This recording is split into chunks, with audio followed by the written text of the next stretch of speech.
Hello, welcome to Jason the Old Millennial. My name is Jason, speaking to you here in my basement in the great state of Kansas. And I thought I'd do a video, some thoughts after the Oscar nominations that happened a couple days ago. I actually got to see them live as they were happening. I think it happened around 7:15 in the morning or so. Luckily, that's about the time I get home from work, because I work the night shift. And so it kind of worked out actually just perfectly right when I got home. I got to get on YouTube and basically watch it.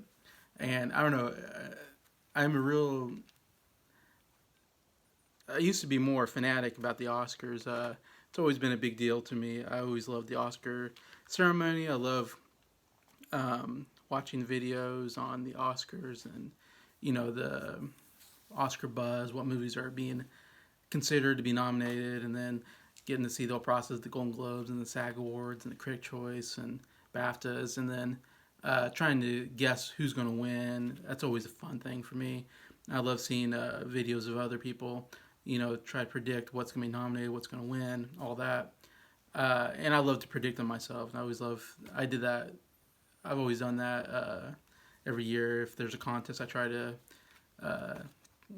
try to get into it, because I'm usually pretty good at guessing who's going to win, because I watch so much stuff on it and I read a lot of stuff on it. And I don't know, I've always been really, the Oscars is one of my favorite things to talk about, to read about, to research on. Anyway, so I always get excited with stuff like this, with the Oscar nominations, even though I usually don't like any of the movies anymore. It feels like most of the movies get nominated I don't like. A lot of times it takes a while before I even get around to watching them. And especially since I haven't been to the movie theater in 2 years. Most of these I have to catch on streaming. I did watch like Dune last night on Redbox. I went to Redbox, got Dune, so I watched that. So I'll probably go back and try to catch up on some of these Oscar nominees on Redbox, or if any of them get on streaming. I know Nightmare Alley is on HBO Max, so I'll catch up with that at some point. I used to go to the movie theater. Once the Oscar nominations came out, I would go to the movie theaters and try to catch everyone that's in the movie theater while they're still there. Anyways, and try to watch most of them, if not all of them, before the Oscars, so I have a good idea of the movies and what I think about them. Always kind of a fun thing for me, even though I don't like the movies normally. It's always a fun kind of goal of mine to try to accomplish every Oscar season. So excited still to I know what the buzz is. I know who I think is going to be nominated, so it's kind of fun to watch it and be shocked, because there's always surprise entrants, and that kind of makes it fun when someone shows up and you're like, what? I didn't see that coming. And I guess that makes it more fun to me and predictable. But anyways, watching that the other a couple days ago, we got 10 movies nominated, which is pretty cool, because usually you can get up to 10, but a lot of times it's been like 8 or 9. We usually don't get 10. I don't know if we've gotten 10 recently nominated, so which I think is a good idea. Why not? If you have 10, there's a lot of movies, so I mean, why not? 10's not that many movies to nominate. Much more than 5. 5 was, man, that was a real. If you got into top 5, that was pretty elite back in the day when you only had 5 nominees. But 10 movies got nominated for Best Picture. Were Belfast, Power of the Dog, West Side Story, Dune, Coda, Nightmare Alley, Drive My Car, Don't Look Up, King Richard, and Licorice Pizza. And if you haven't heard of some of those, no surprise there. A lot of these movies are just really obscure movies that only the elite Academy people like actually watch, or movie critics watch and like, or people that are real big movie enthusiasts on YouTube, I guess you can say, or podcasting. The two surprises there to me was Drive My Car. I was surprised. Maybe it shouldn't have been, because it was a movie that was talked about a little bit, and you probably haven't heard of it. It's a Japanese film, and I have no idea what it's about. It's something to do with driving a car, I'm guessing. But it was like this very popular movie in I want to say the Sundance. They always have these film festivals at the beginning of the year. Like Sundance, I think just happened. Sundance is like the big one, I think, which is in France. And then the Toronto Film Festival is huge. And then you got some other ones, like New York has one. Telluride in Colorado has one. I think South by Southwest in Texas is another one. But Sundance seems like, I think it might be another one I'm just forgetting on top of my mind, but I know Sundance is one of the big ones. And there's always some obscure movie that everybody loves and raves about and gets like the grand jury prize, and then it never does anything after that, or nobody really watches it and doesn't get nominated.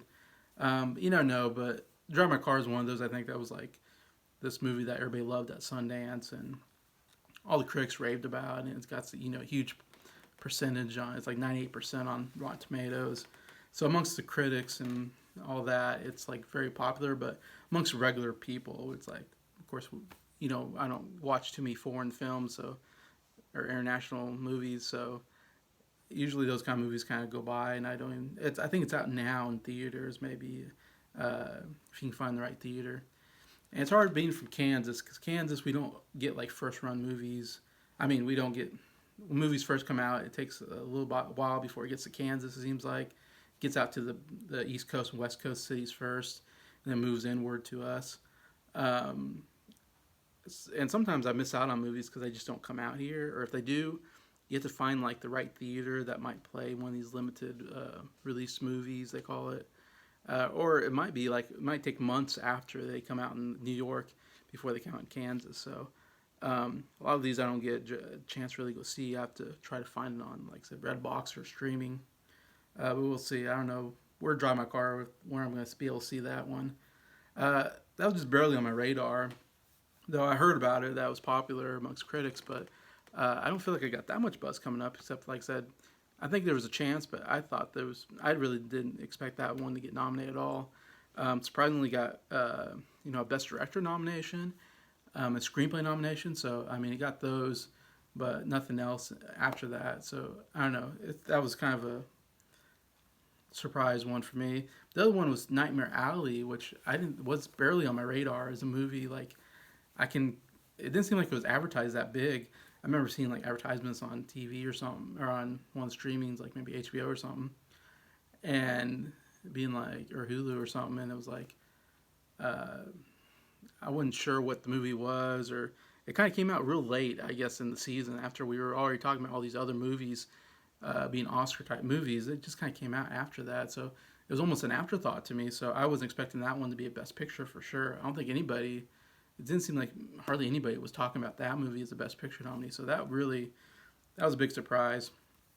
Because it seems like to me the two ones that I thought were going to get in that didn't get in were Tick Tick Boom and Being the Ricardo. It seemed like they were talked about the whole Oscar season as being big ones that they thought were getting nominated for Best Picture for sure.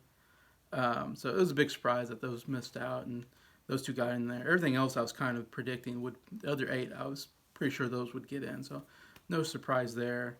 Power of the Dog, man, 12 nominations. I mean, I'd say by far like the most nominations out of any of these movies, and it's not like a real big, I always think the ones that get the big nominations are one of these kind of more epic, big scale movies that get all the technical awards and then also get all the acting and directing and all that.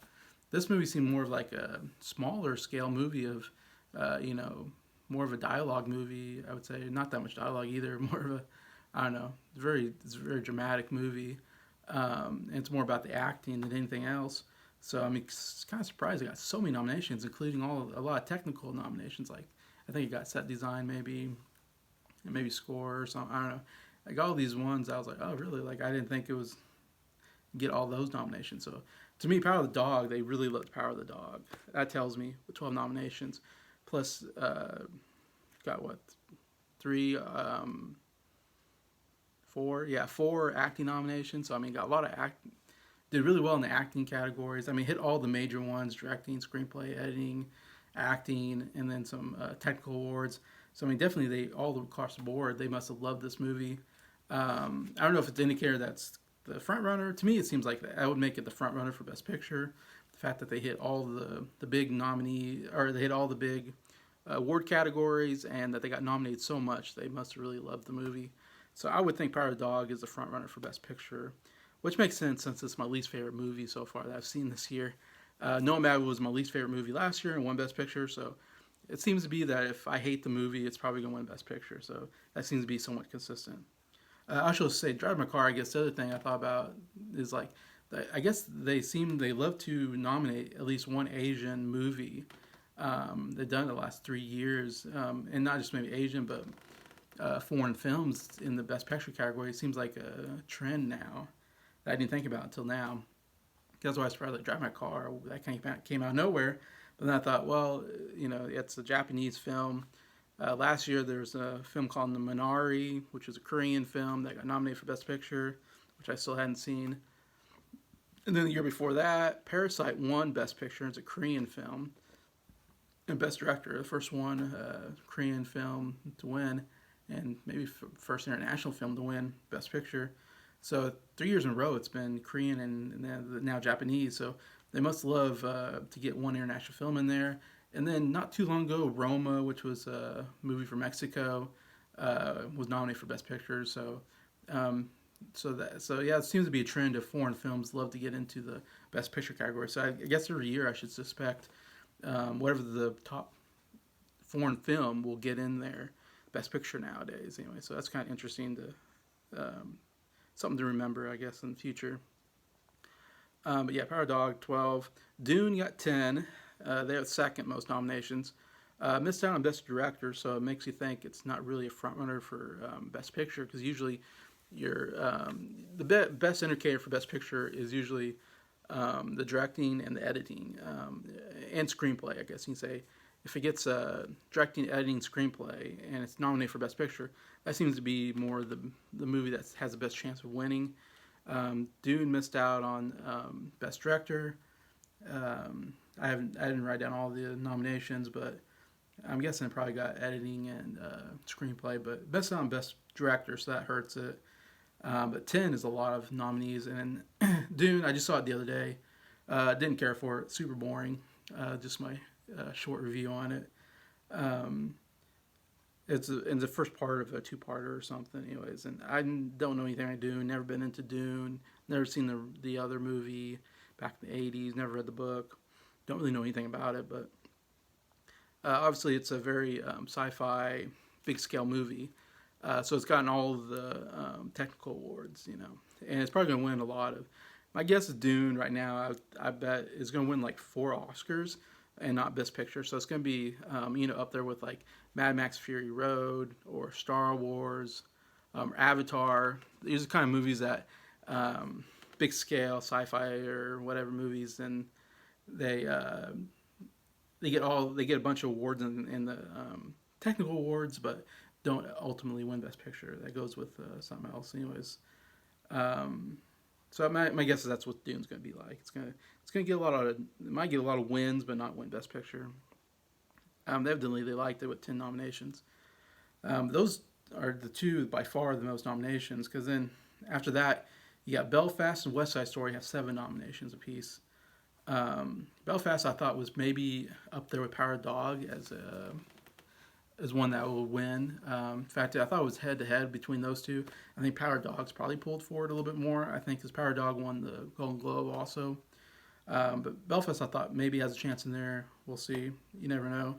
There's always surprises like Moonlight or Spotlight or Green Book kind of coming out of nowhere. It seems like winning, not maybe out of nowhere, but kind of the surprise win, or even Crash back in 2005, whatever. Sometimes it's a movie that you don't expect can all of a sudden get in there. So you never know. That's what makes the fun, unpredictableness of it sometimes. I don't think there is a front runner. I mean, except for Power Dog, I said it definitely seems like the front runner, but it's not really a year. I feel like there's one movie that's really dominating, and I feel like we don't get movies that dominate anymore. I was thinking about that the other day. Like, of course, I think back of Titanic and Lord of the Rings: Return of the King. Just totally dominated. Even I think Braveheart and Forrest Gump, did really well. Gladiator, these movies kind of come in and they kind of dominate the award season and get both technical and some of the other Oscars. And I don't know. It seems like they're more small scale. Like Nomad was very small scale. Parasite was kind of small scale. I don't know. I think they're going more small scale movies than the big epic ones, which is too bad because I like when the big epic ones win Best Picture. I always feel like those are very deserving because they did everything besides just acting and screenplay, but all the other technical stuff, I think, it really makes it more incredible experience. But I don't know if we're gonna get those anymore. They're gonna be more small scale, like Power of the Dog or Belfast would be my guess. I mean, West Side Story, maybe like so 7 nominations. Of course, it's got like technical awards for like um, costuming and all that, and cinematography. I think maybe, uh, and just one acting, not a lot of acting there. But I did get Steven Spielberg directing, so I did get one of the major awards nominations. So you can say it's kind of in the mix. I have a funny feeling like I don't think West Side Story is going to win a second time. Like I think it's really weird that a movie came out in 1961, you know, 50, 60 years ago, whatever, 60 years ago, um, doing a remake and it being nominated and winning Best Picture again. I think that's very unlikely that the same movie is going to win twice. And I was like, if it does, I was thinking, shouldn't we just go back and do like Sound of Music again, My Fair Lady, Oliver, like all these musicals in the '60s that won Best Picture? Let's do them again. If this one works, why not those? Maybe we'll just take old musicals and redo them again, and maybe they'll get good Oscar nominees. We'll see. But of course, maybe it's just because Spielberg's so good. That's why I said West Side Story's in here. I haven't seen that one yet either, so I don't know how good that one is compared to the original. Anyway, so you got that there. And after that, King Richard got 6, which is quite a bit for King Richard. It seemed like it was a smaller movie, not one talked about as much, but evidently one they really liked. And then we got Nightmare Alley, Drive My Car, and Don't Look Up with 4 nominations. Don't Look Up, another, I kind of thought it would probably be nominated, but it's kind of a weird one because it's more of a comedy. Uh, it doesn't really fit in with the Oscar type movies to me. Um, and like I said, Nightmare Alley and Drive My Car were surprises, but those got 4 nominations apiece, so not a lot of nominees. I mean, yeah, you get down to the bottom, there's a lot of nominees. It's really definitely heavy. Those top 4, like I talked about, to me, that's the top 4 movies probably. Power of the Dog, Belfast, West Side Story, Dune, I would guess are like the 4 in the mix for Best Picture, would be my guess, since they got way more nominations than the other ones. But I suppose there always could be a surprise, like Moonlight could get in there. Then the 2 last ones are Coda and Licorice Pizza. Only got 3 Ps, so I feel like they really didn't get very much.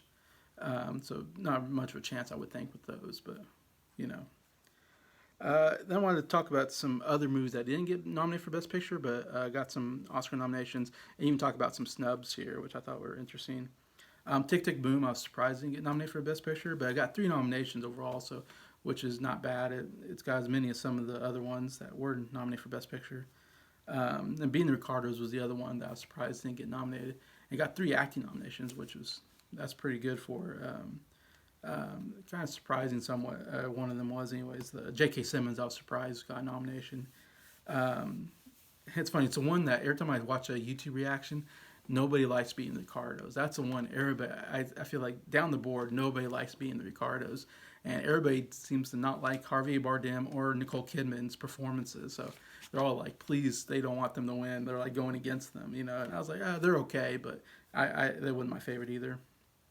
The Tragedy Macbeth got 3 Oscars also, including Denzel Washington. Joel Cohen is the director there, and of course, it's actually my favorite Shakespearean play, I would say, is Macbeth. So I'd be interested in watching it at some point. And of course, Washington, I'm sure killed it. But yeah, that got 3 in there. The Lost Daughter got 3. That was one. It's on Netflix. I haven't watched it yet.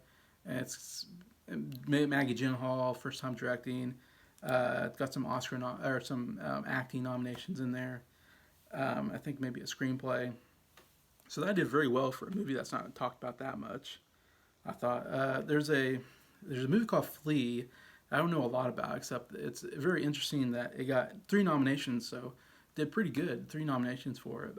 But it's nominated for foreign film, for animated film, and then got one more, international animated, and one more in there. But it's weird or documentary. That's it. So it's a foreign animated documentary film. It's very strange that hit all 3 of those categories. I don't think you ever see a movie hit all 3 categories like that. So it's very interesting. I don't know how you make a documentary that's also animated. That's very strange. Documentaries usually aren't animated. I think I've seen a documentary animated before. I guess it happens, but it's kind of a strange one. But evidently very liked by the Academy, hitting those categories.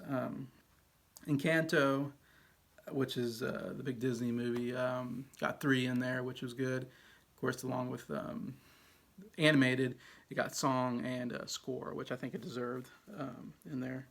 No Time to Die, the James Bond movie, got three. That's pretty good for a James Bond movie. I actually saw that last night too on Redbox.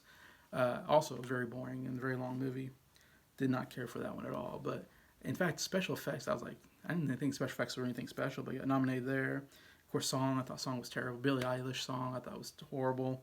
So all the songs, I'm like, these are terrible. I don't know why, but I guess they liked No Time to Die enough to give it three nominations, which I don't know what Bond movie has the most nominations. I would think that would be up there. They usually get song, and that's about it.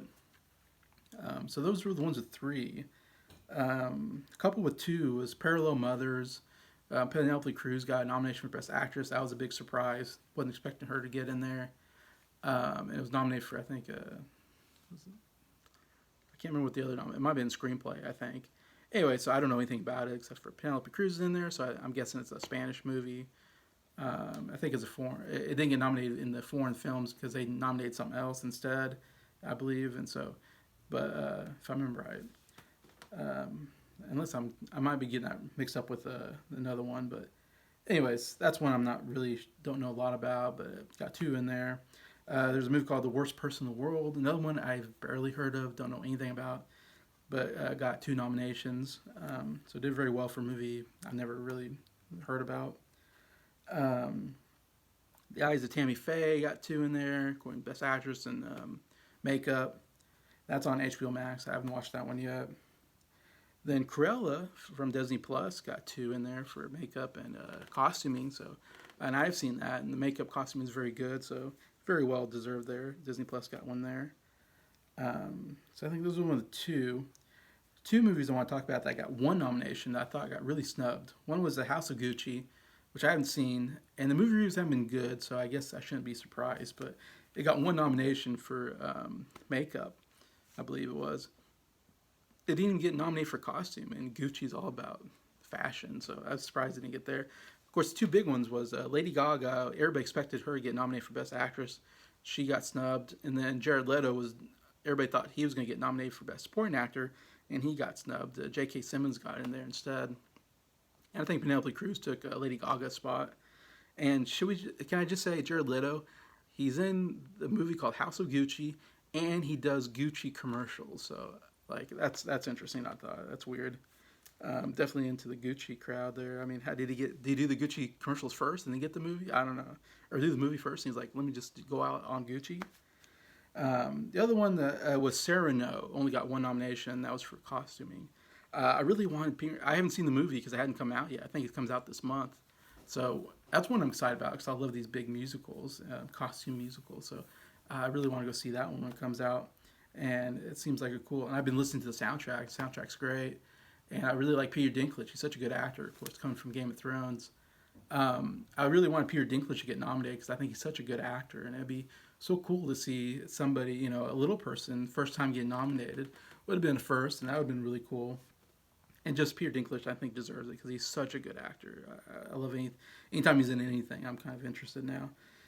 So I think Harvey Bardem maybe got his nomination in that one, but it's hard to get in the Best Actor. Best Actor is always hard to get into, I think. There's always a lot of good nominations there. And then the one that didn't get any was The French Dispatch, which I thought would get, 2 or 3 probably. Wes Anderson. It's a Wes Anderson movie. Wes Anderson movies lately, like the Grand Budapest Hotel, won like 3 Oscars or something, and was nominated for several, including Best Picture.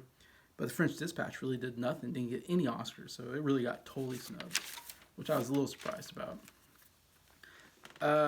I know take a little time, talk a little bit about some of the people that got nominated and some milestones I thought was interesting. First, Denzel Washington gets his 9th acting nomination, which I think puts him in the elite group of one of the great actors of all time. I think he's up there. He's a top 10 best actor ever, I think, Denzel Washington. And he was always great, but I mean, he's got his 9th one. That puts him in rare air. Like I was looking up, Jack Nicholson, I believe, has the record with 12 acting nominations. And then Al Pacino and Spencer Tracy have 9 Oscar nominations, same as Denzel Washington. So that's a pretty good group to be in. Then I saw Laurence Olivier and Paul Newman have 10, so they're right above Denzel Washington. So Denzel Washington's right in there, like top 5 most nominations ever. And then I saw Marlon Brando and Jack Lemmon have 8 nominations apiece, so they're like right behind. I think Peter O'Toole has 8 nominations, but he never won a Best Actor. He's never won an Oscar in that category. So, but I mean, great job for Denzel Washington. So happy for him. He's such a good actor. Also want to say Judy Dench with her 8th Oscar nomination, and she was probably one of the biggest surprises. Nobody was guessing she was going to get nominated for Belfast. They were guessing this other actress that was in the movie would get nominated, but Judy Dench is, I don't know, she's an okay actress. I've never watched her and thought she was great, but Academy loves her evidently. It seems like anytime she's in something, she gets Oscar buzz, and she gets Oscar nominations for these movies that you never hear of or you don't think that she would get nominated. She won for Shakespeare in Love, and she was only in the movie for like 10 minutes or something. So it's, anyways, Academy evidently just really loves her, and anything she's in, they want to nominate her. But that puts her in a pretty good air. I don't think I wrote down other people. I don't know much about who's got the most. Obviously, Meryl Streep's got like 18 or 19 nominations, so no one's going to pass her. And I think Katharine Hepburn has like 12 or something, so those are the big ones there. But Judy Dench definitely up there. It's one of the most probably nominated actresses, so good for her. And she's, of course, getting up there in age. I want to say Steven Spielberg got his 8th directing nomination. One of the great directors of all time, definitely. And 8 nomination definitely puts him up there as one of the great most nominated directors. I was looking; he has 19 Oscar nominations in total, including producing. I think he does more producing than directing nowadays, so you don't see him directing all that much, or else I think he would have a ton more directing nominations. In fact, when I saw 8, I thought surely he has 12 or 13 Oscar nominations, but he has 8 directing, but he has a bunch of producing nominations as well. And just to put that in perspective, what I saw is William Wyler has 12 nominations. He has the most nominations out of directors. Then Martin Scorsese has 9, so Scorsese has 1 more nomination than Spielberg, which I was kind of surprised there. Both of them are like in their late 70s, and they've been at it forever. Woody Allen's got 7, so he's right below Spielberg. Again, a guy who makes tons of movies, and the Academy loves to nominate him.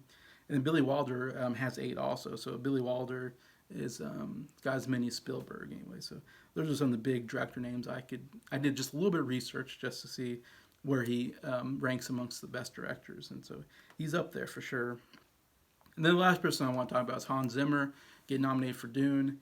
That's his 12th Oscar nomination for musical score. Definitely one of the greats. He won for Lion King. I think he's probably going to win for this one, so it might be a second Oscar. Well deserved. Obviously, John Williams is the GOAT. No one's ever going to pass him.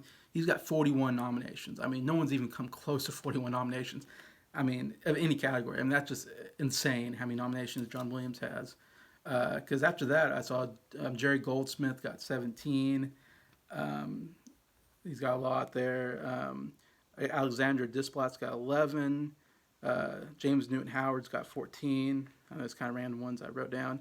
A guy named Bernstein's got 10. Randy Newman's got 9. He's done very well. So he's up there with Hans Zimmer. I mean, Hans Zimmer's got a little bit more than those guys. But like James Horner has 8. Henry Mancini has 7, and James Newton Howard has 7. Yeah, and Thomas Newman has 14. I think, is that what I said? Anyway, so those are some of the big composers that Hans Zimmer's up there as one of the great composers of all time. Anyway, so that's all the information I was gonna I thought were interesting. Thoughts about the nominations. Anyways, just talking about just a little fraction of the nominations, not even going through them, but at a later date I'll go through them maybe more when I do. Maybe I'll come up with predictions or something right before the Oscars. And like I said, I'm going out there. I'm trying to watch as many of these as I can, so I have a good idea of what I think about them. Anyway, so that's my video for today, and thank you for watching, and thank you for liking the video, and thank you to all the subscribers for supporting the channel. I really appreciate you, and please feel free to comment on your thoughts, and have a nice day.